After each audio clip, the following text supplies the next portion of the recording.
Please subscribe to my channel and do hit the bell icon.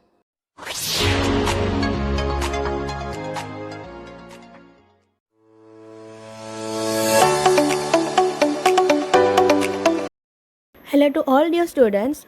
In this video, we'll be discussing about some introduction regarding pharmacogenetics. Now, suppose we have got three males, Tom, Dick, and Harry. All these three are suffering from high blood pressure, that is hypertension, and for treating that hypertension, all these three people are consuming same drug.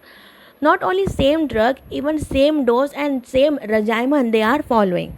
So now what we expect, all these three will be responding same to the same drug, since all are suffering from same problem, all have consumed same drug and at a same dose. But the response is quite shocking. The first person, Tom, he is very much sad because his problem of hypertension is not being treated. Still, his blood pressure is maintained high. Dick is very much happy because his problem of hypertension is being treated. Now his blood pressure is normal. Harry is crying like anything because previously he was suffering from hypertension, that is high blood pressure, and now he is suffering from a low blood pressure. So why so much differences in their response, as all the three people had same problem, all three people consume same drug, but the response are so much difference? What might be the reason behind this thing? So this is known as variable response to a drug. In general population, variable response to a drug is thought to follow a normal Gaussian distribution about mean or average dose of ED50. We have got two regions, region A and region B.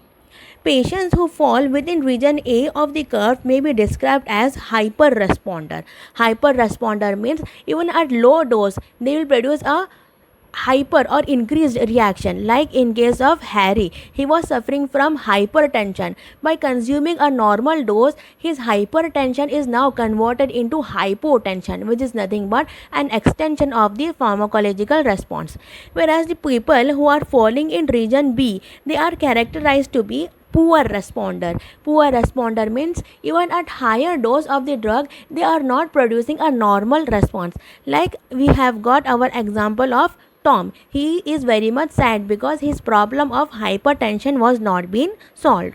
So these differences in drug response may be due to unique inter-individual genetic variability. Modern genetic methods have identified alteration in drug metabolizing enzymes, drug transporters, and drug receptors.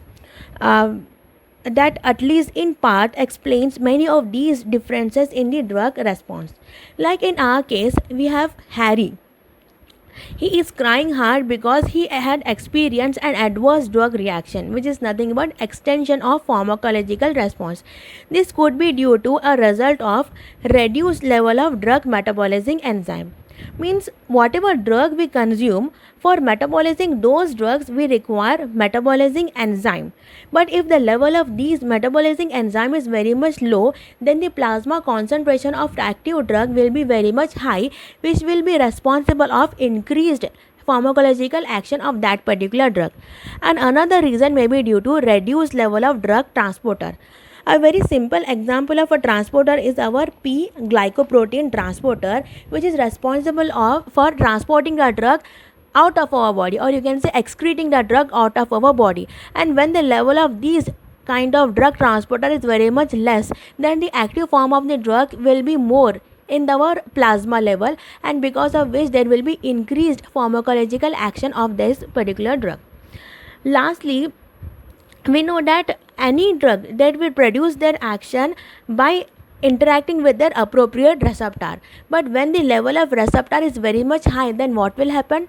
Then even a low concentration of the drug will able to activate many receptor, thereby causing increased pharmacological action. So these are the reason of alteration in the drug action in the people who are hyper responder. Next, we have got our Another example of Tom, he is a kind of hypo responder, means he does not respond to a normal dose of the drug. The reason may be because of increased drug metabolism enzyme, means whatever drug this Tom is consuming, it is rapidly getting metabolized by the drug, so that the plasma concentration of active form of the drug is very much low, because of which there will be reduced pharmacological action. Another reason may be increased drug transporter. These P glycoprotein will be transporting the drug, and they are excreting the drug out of our body, because of which the plasma concentration of the drug will be very much low, and thereby reduced response will be produced. Another reason may be reduced drug receptor.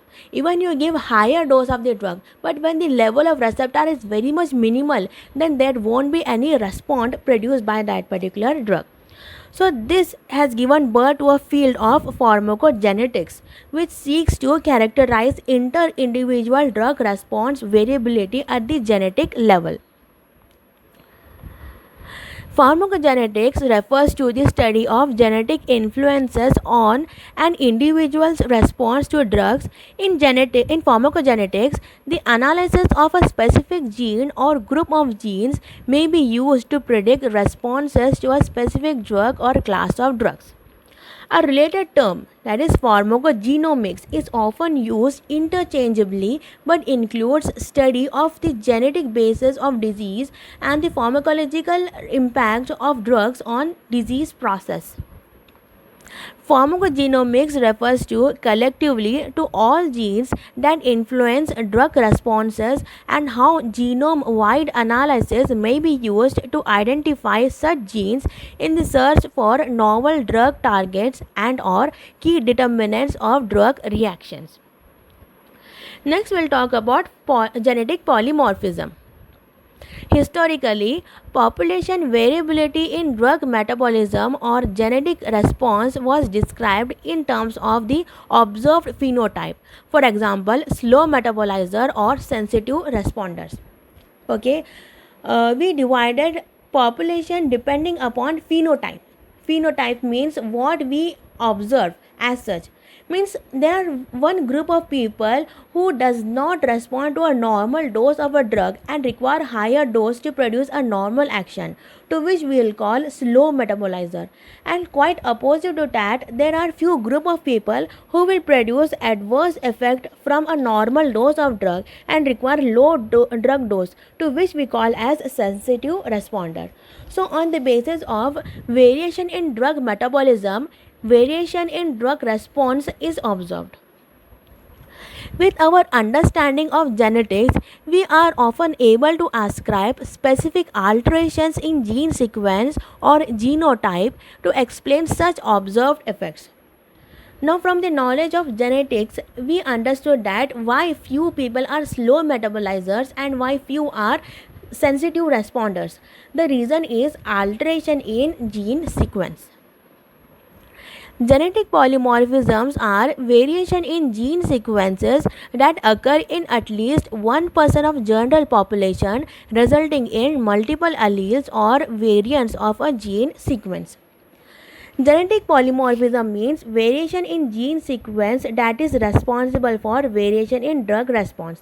We have multiple alleles of a gene. Like a very simple example to understand about gene and allele is like we all have gene which is responsible to produce skin color.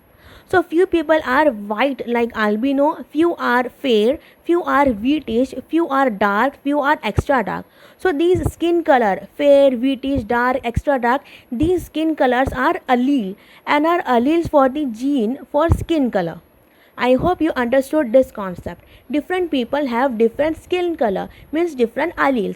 Similar as skin color, there is different in drug metabolizing capacity is also different. Polymorphisms are distinct from mutation that occur in less than 1% of the population. The most commonly occurring form of genetic variability is single nucleotide polymorphism (SNP), often called as SNP, resulting from a change in a single nucleotide base pair within the gene sequence. See, we'll have an example by which you will get to know about this entire slide, and then we will reread this slide again after this example.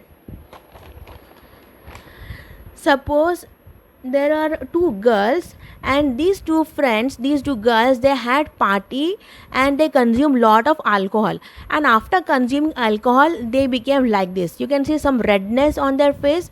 So this is known as alcohol flush, also known as Asian flush. And not only girls, even boys produces such kind of Asian flush, and not everyone produces Asian flush. There are few population that produces Asian flush. Now what is the reason behind this Asian flush, we shall check out. So now whenever we consume alcohol, first this alcohol is metabolized into acetaldehyde. This acetaldehyde is a very highly toxic substance, and alcohol is getting converted into acetaldehyde by the enzyme ADH, that is alcohol dehydrogenase. Next, acetaldehyde is then metabolized to acetate, which is less toxic or even non-toxic in nature, and this conversion of acetaldehyde into acetate is done by the enzyme ALDH2, that is aldehyde dehydrogenase 2. Okay, so acetaldehyde is very much toxic, so for this reason it is very much necessary to get converted into acetate. This acetaldehyde is a kind of vasodilator that produces facial flushing along with erythema on the face, neck, shoulder, and in some cases the entire body. So for this reason we require a very quick conversion of acetaldehyde into non-toxic acetate. But in some individual, this enzyme, aldehyde dehydrogenase enzyme, is not working well, causing accumulation of acetaldehyde and thereby resulting in alcohol flush. Now why this enzyme is not working well in few people means the reason might be some genetic polymorphism. For this enzyme, aldehyde dehydrogenase enzyme, we have got two variants. The normal one is ALDH2 star 1.